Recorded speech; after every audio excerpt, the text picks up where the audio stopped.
Welcome to Season 4, Episode 26 of Workers Comp Unwrapped, with your host, Aneeq and Angela as our guest. Today we're doing a mid-year compliance check for workers' compensation providers as we move toward Q3. We'll walk through a practical checklist to help identify compliance gaps, reduce preventable denials, and ensure your practice is prepared for the second half of 2026. Thanks for having me back. There is definitely a lot of ground to cover today. There really is, because, let's be entirely honest with each other for a second here. We are sitting in the middle of 2026, and payer scrutiny is at an all-time just aggressive high. Oh, absolutely. It's intense right now. Right. Like, if you don't take a magnifying glass to your own practice and audit yourself right now, the payers are more than happy to do it for you later. And I assure you, they won't be sending a friendly check-in memo. No, definitely not. They'll be sending outright denials and, recoupment letters. Yeah, the current landscape leaves absolutely no room for the benefit of the doubt. None. Mid-year is really that pivotal moment for an operational reality check. It has to be. Because the friction between providers and payers right now, it's palpable. Insurance carriers are operating with these incredibly sophisticated algorithms, and they're designed to scrutinize literally every data point you submit. Every single one. Yeah. Which is terrifying if you aren't prepared. Exactly. If you have compliance issues or, documentation gaps hiding in your workflows, those aren't just theoretical risks waiting for an annual review anymore. They are actively draining your revenue today. Stalling your reimbursement cycles. Yeah, stalling payments, and frankly, just handing payers the easiest possible excuse to keep their money in their own bank accounts. Right, because look, insurance carriers are businesses. They are not charitable organizations looking for reasons to approve your claims with a smile. Definitely not. They are practically hunting for technicalities to delay or deny payment, which makes this mid-year reset less of a, casual administrative review and much more of a vital financial survival tactic for your practice. I couldn't agree more. Okay, so let's unpack this. Before we can even begin to look at why specific codes are getting rejected Right. and why payers are hoarding their cash, we have to look at the absolute genesis of every single claim. The clinical note. Yes, the clinical note. Because you really cannot complain about the roof leaking if the foundation of your house was poured incorrectly. That's a perfect way to put it. The clinical note is where the entire financial and legal defense of a claim begins and ends. Right. And the core reality of 2026 is that documentation requirements have evolved from, general narrative summaries into strict data-driven justifications. So the whole doctor's intuition thing doesn't fly anymore. Exactly. The era of a physician just jotting down a few subjective observations and expecting the payer to trust their clinical intuition is completely over. Wow. Today, every single visit note has to explicitly map out the logic of the treatment plan. You must document measurable progress, and this is where so many providers stumble. Yeah. You must clearly document the specific medical barriers that are preventing that progress. And I hear this frustration from clinics constantly. There is a very real psychological friction here. Oh, for sure. Because you went to medical school to treat patients, right? To diagnose complex injuries and fix broken bodies. You didn't spend a decade in training to become a data entry clerk writing the next great American novel in your EHR. Right. Nobody wants to just stare at a screen all day. But from the adjuster's perspective, sitting in a cubicle hundreds of miles away, if an outcome isn't quantified with absolute precision in that software, the treatment effectively did not happen. Yeah, and that is the exact disconnect we have to bridge. Because what the payer's automated systems are specifically programmed to look for, and they will automatically deny claims over this, is objective, quantifiable data. Yeah, so they can't just say that. It's an administrative trap. That subjective reporting gets you nowhere because the automated adjudication software is scanning your text for metrics. Real number. Exactly.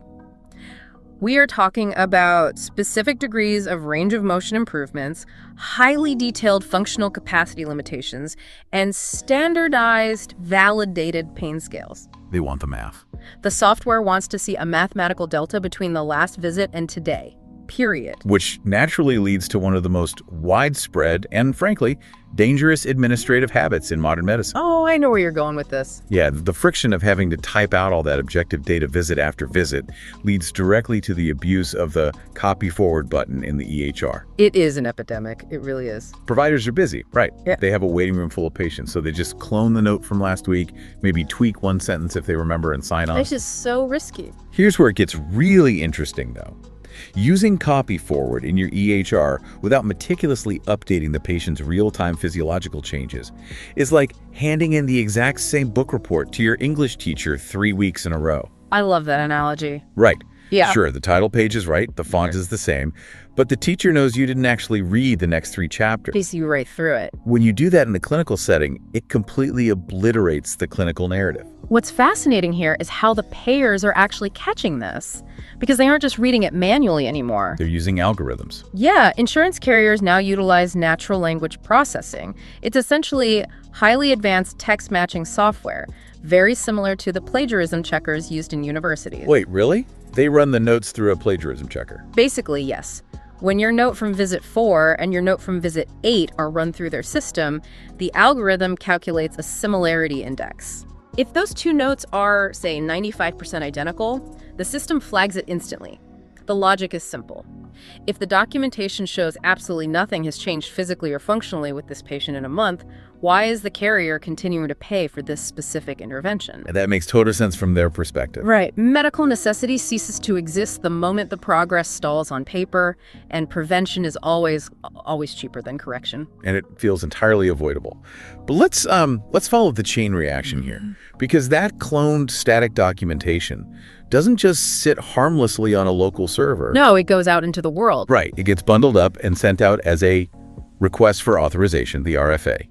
And that is where a slightly lazy documentation habit transforms into a hard stop on patient care. Yes, the RFA process is no longer just a formality. It is a highly calibrated gauntlet right now. A gauntlet is the perfect word for it. To secure authorization in 2026, an RFA must pass through multiple layers of automated and human review with 0 missing pieces. 0. The current requirements demand a rock-solid justification of medical necessity. They demand a comprehensive prior treatment history to establish a baseline. And those objective findings we just talked about. Exactly. You have to include those exact objective findings, and the proposed treatment must perfectly align with the current medical treatment guidelines for that specific jurisdiction. Or else what? If a single pillar is missing or vague, the software routes it straight to the denial pile. Providers are dangerously underestimating how ruthless this RFA process has become. The days of them looking the other way are over. Completely dead. Precision is everything. But realistically, if a doctor has been treating a workers' comp patient for 6 months, the payer already has the prior history. Like they've paid for the previous 20 visits. Right, they have the files. So why does a clinic have to continually resubmit the entire history just to get the next block of physical therapy approved? It feels incredibly redundant. I hear that all the time. It feels redundant to the provider, but to the payer's algorithm, each RFA is evaluated as a distinct request for new capital. Oh, so they treat it like a brand new loan application every time. Exactly. The software doesn't assume continuity, it requires proof of it. The prior history serves as the baseline data point. Okay, that makes sense. And the current objective findings serve as the new data point. The system is calculating the return on investment between those 2 points. So you leave out the history. If you omit the history, you remove the baseline, making it impossible for the system to verify that the previous treatments actually yielded enough improvement to justify authorizing more. Wow. Payers are not overlooking minor gaps anymore. Precision is the only currency they accept. And that expectation of precision bleeds directly into the actual billing, which is where the financial damage really compounds. Oh, the billing disconnects are huge right now. Because you can have a flawlessly written RFA that somehow miraculously gets approved. But if the billing codes you submit are disconnected from your daily clinical documentation, you are walking into an entirely different trap. The billing mismatch is currently one of the leading triggers for complex audits. I believe it. Providers often assume that because a service was authorized, the subsequent billing is automatically protected. That is fundamentally incorrect. Wait, so authorization doesn't guarantee payment? No. Authorization only approves the concept of the treatment. The billing department still has to prove the execution of that treatment. That is a crucial distinction. Concept versus execution. We are seeing widespread audits centered around coding accuracy, specifically the incorrect usage of evaluation and management modifiers. Like modifier 25. Yes, exactly. And a blatant failure to ensure the complexity of the clinical note actually matches the complexity of the billed code. I look at the billing mismatch like an automotive fraud case. Okay, how so? Imagine submitting an invoice to an insurance company for a luxury, highly customized sports car. But the documentation attached to that invoice, the VIN number, actually belongs to a standard base model golf cart. That's a great visual. Right. The automated system instantly cross-references the invoice with the VIN number, sees the mismatch, and shuts the entire transaction down. Automatically. You cannot bill a premium complex code like a level 4 or level 5 visit if the documentation you provide is just a standard 5-minute check-in that lacks any complex medical decision-making.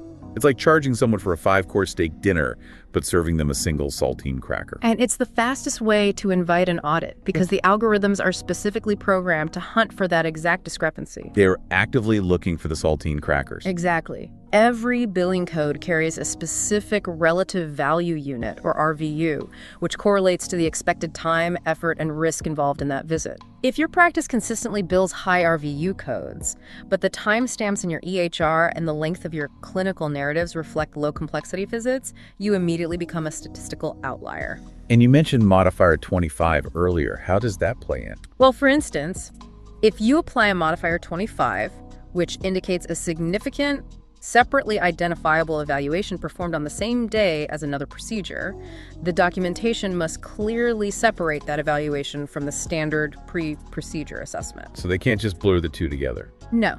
If the text matching software sees that your note for the evaluation is just a generic template blended into the procedure note, it strips the modifier and denies the payment. And when that mismatch inevitably happens, and the claim is either downcoded or outright denied, the immediate reaction in most clinics is just pure panic. It's chaos, usually. And what do? They just start blindly submitting appeals. They print out the exact same flawed clinical note, attach a generic appeal letter, and fax it back to the carrier, hoping a different adjuster might be in a better mood that day. Which is an enormous drain on practice resources. We really have to look at the actual operational cost of an appeal. It's not free to appeal. No, it costs administrative time to draft it, clinical time if the provider has to review it, and it delays the revenue cycle by weeks or months.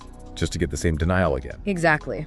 Furthermore, blind appeals rarely work against algorithmic denials.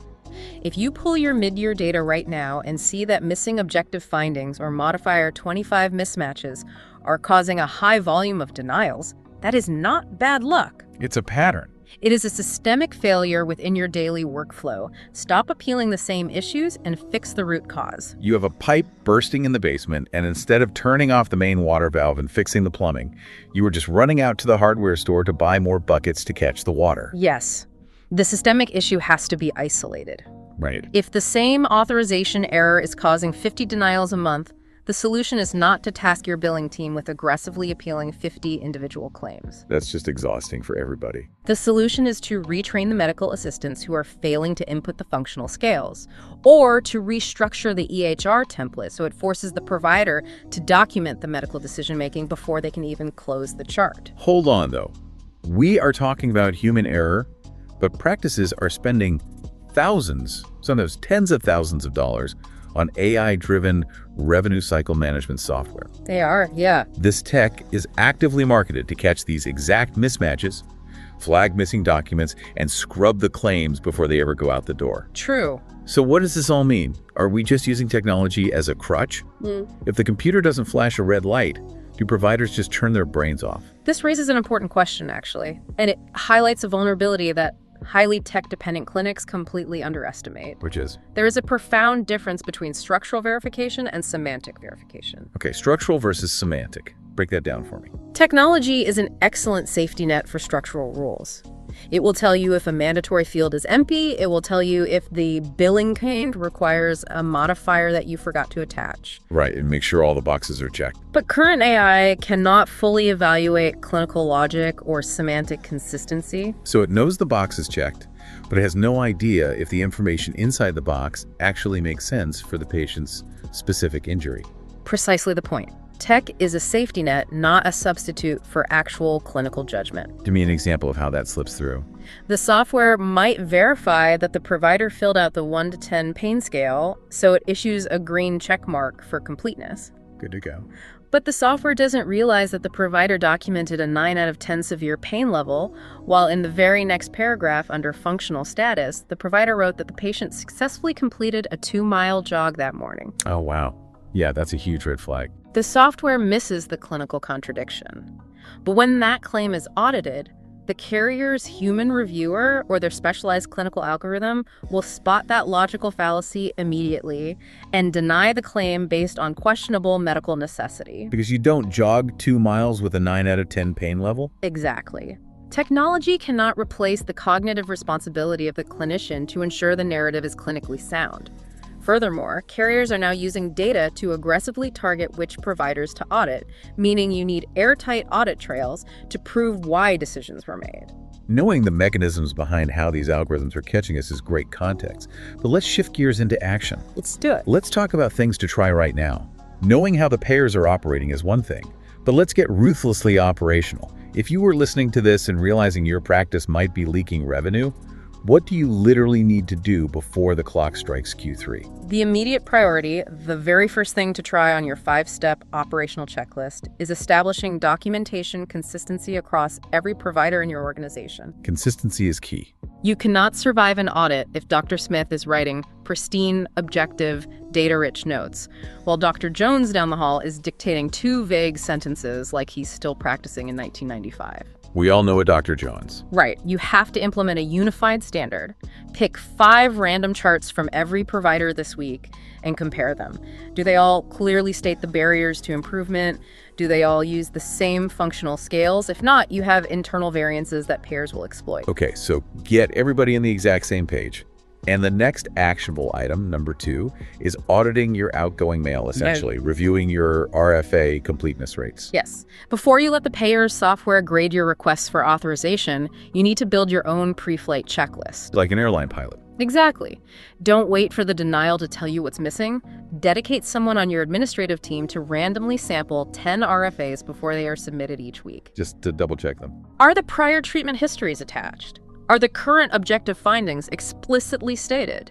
If an RFA fails the internal pre-flight check, it gets kicked back to the provider before the payer ever sees it. I love that. Number 3 on the checklist. Following that, you must fundamentally change how you analyze your denial data. Yes, categorize and analyze denial reasons. This is about finding the root cause. Right. Do not just look at a spreadsheet and focus on the total dollar amount lost. You must isolate the why.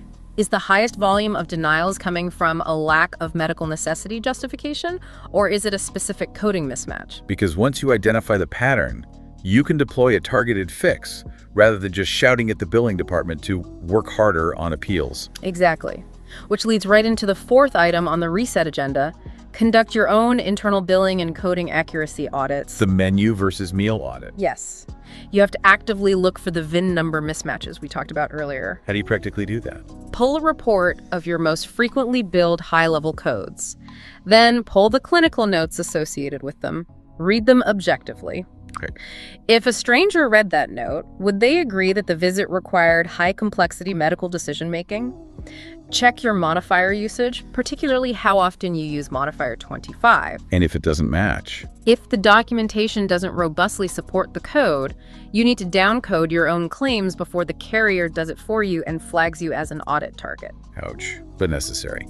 And the 5th and final thing to try, which might be the most critical, is refresh compliance training for your staff. Bridge the communication gap between your clinical staff and your administrative team. I know compliance training is usually met with massive eye rolls and heavy sighs in the break room. Oh, for sure. But the revenue loss caused by a lack of communication is severe. The clinicians must understand exactly why the billing department is constantly pestering them for objective data. Right. It's because the algorithms demand it. It's not just the billers being annoying. Exactly. Conversely, the billers need to understand the clinical workflows so they aren't blindly adding modifiers without understanding the medical context. Because compliance really sits right at the intersection of those 2 departments. It does. It requires both sides working together. Now, the eye rolls in those staff meetings are very real, but a delayed payroll because of a 40% denial rate is a lot worse. Much worse. Let's look at the compounding consequences. What actually happens to a practice that hears this deep dive?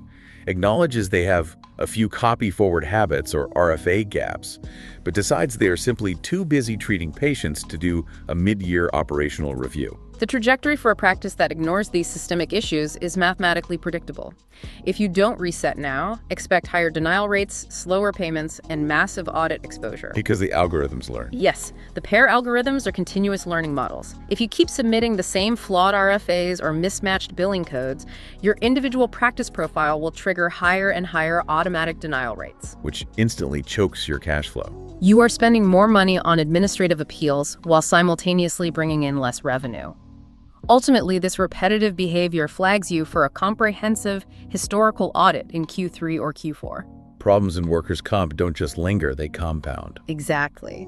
A small, lazy documentation habit in June silently compounds into an unmanageable revenue crisis by November. And let's be clear about the environment we are heading into, looking ahead at Q3 and Q4. It is not getting easier. No, expect even more scrutiny on RFAs. The landscape for the second half of 2026 is only becoming more stringent. Payers are doubling down on highly calibrated, data-driven adjudication.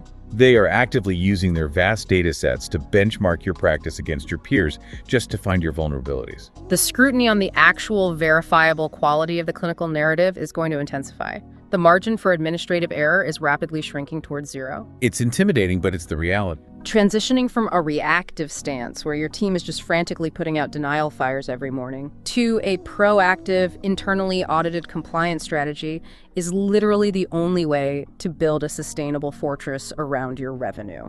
So, to synthesize our mission today, a mid-year compliance check is not a passive glance at a spreadsheet. It is an aggressive, calculated operational reset. Absolutely. Addressing those copy-forward traps, instituting RFA pre-flight checks, and ensuring your documentation matches your billing right now is what guarantees faster reimbursement cycles and actual operational peace of mind as we move through the rest of the year. Fixing the gaps now secures your future. And for you listening, remember that this isn't just a billing problem and it isn't just a clinical annoyance. It is a fundamental business challenge. It is on you to lead this charge, to bridge the gap in your practice, to run these internal audits, and to demand precision from your team today. It really is up to the leadership. Because I want to leave you with a final lingering question regarding this incredibly data-driven landscape we're working in.